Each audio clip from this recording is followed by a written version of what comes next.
Shawn Porter delivers honest verdict on Gervonta Davis vs Jake Paul.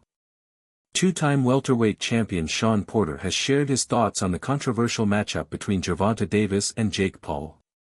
It was announced last week that reigning WBA lightweight champion, Tank Davis will lock horns with Paul on Friday, November 14 at the State Farm Arena in Atlanta, Georgia.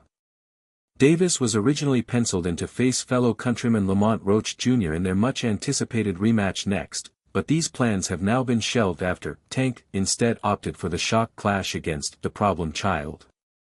Paul was also reportedly in negotiations to face two-time unified heavyweight champion Anthony Joshua before this bout fell through at the final hurdle, with some reports claiming it was due to a network issue that could not be solved.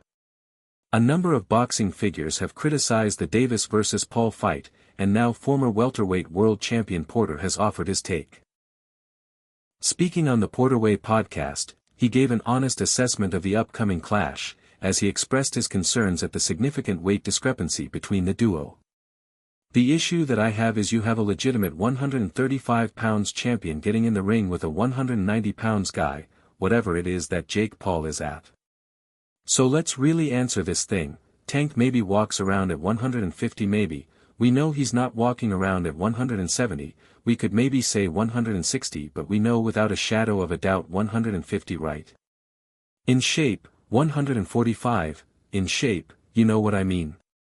So this is different from a Crawford coming up to 168 but we know his walk-around weight is probably 170 to 180.